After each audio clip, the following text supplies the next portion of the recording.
which one felt easier for you? Shortening the belly? Shortening the belly? Lengthening the belly?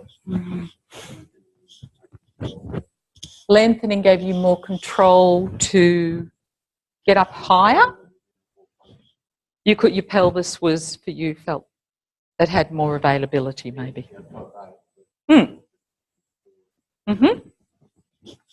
So if you think about all these lessons we've been doing, and we've been doing all of these explorations of taking your hands behind your back. So if you put your hands behind your back at the moment,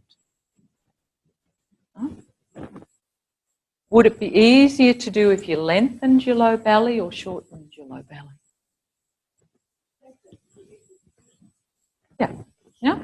So for most of us, we might shorten, but then there's a point where probably for most of us, to get our arms comfortably behind our back, that there's going to be a little bit of length in the low belly.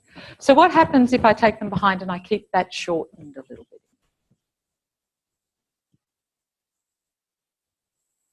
Is that what part of my upper back then would touch the floor?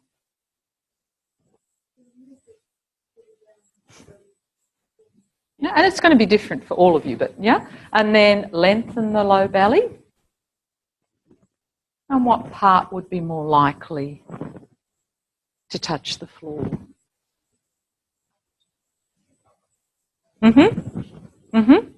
Okay, so say I'm lying,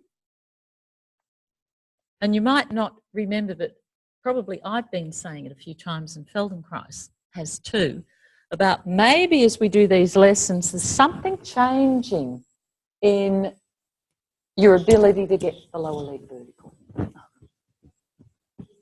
To get your lower leg vertical when you're in this position. Absolutely. So that's like this. Yeah. No, that's a bit, yeah.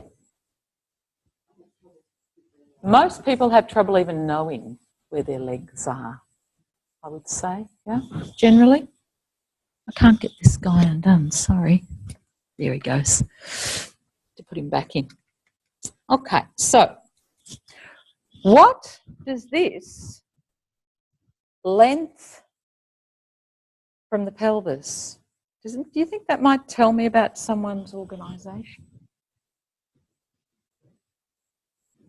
Huh? Would that tell me something? If someone can get their legs, feet there. Huh? Could be something about the hips. Longer body. They're going to have more options in their torso generally. Yeah, more ability often to change their shape in their torso. Yeah?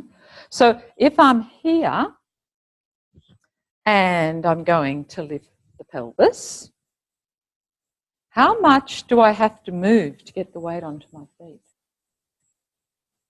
Not very much. Really?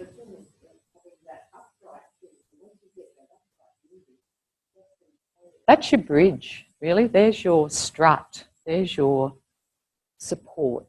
Yeah? So if I'm here,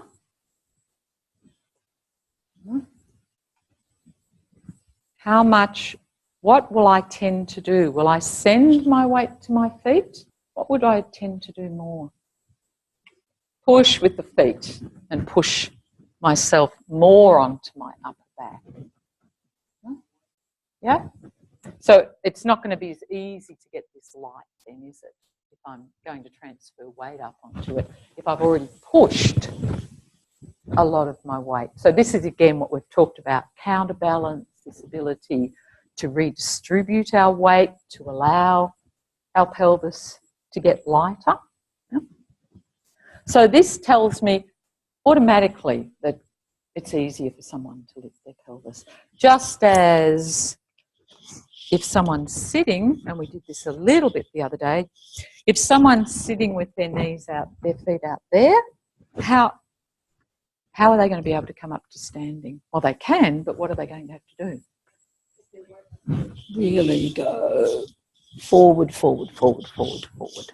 Now, they have to understand how to move forward in space. So you can do it.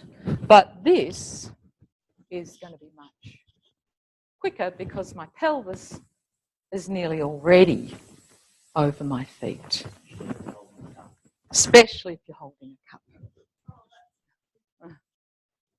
But that's, can you see that biomechanics, that one has to be able to give you more up because you don't have to shift your weight as much to do the movement up.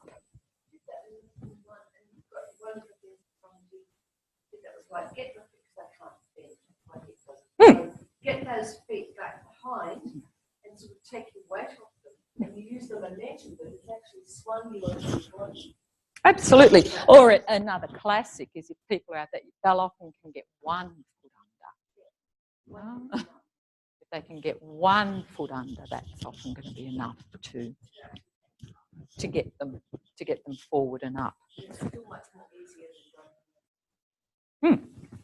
Okay, so now lie down on your backs again. And really get a sense now with your knees bent up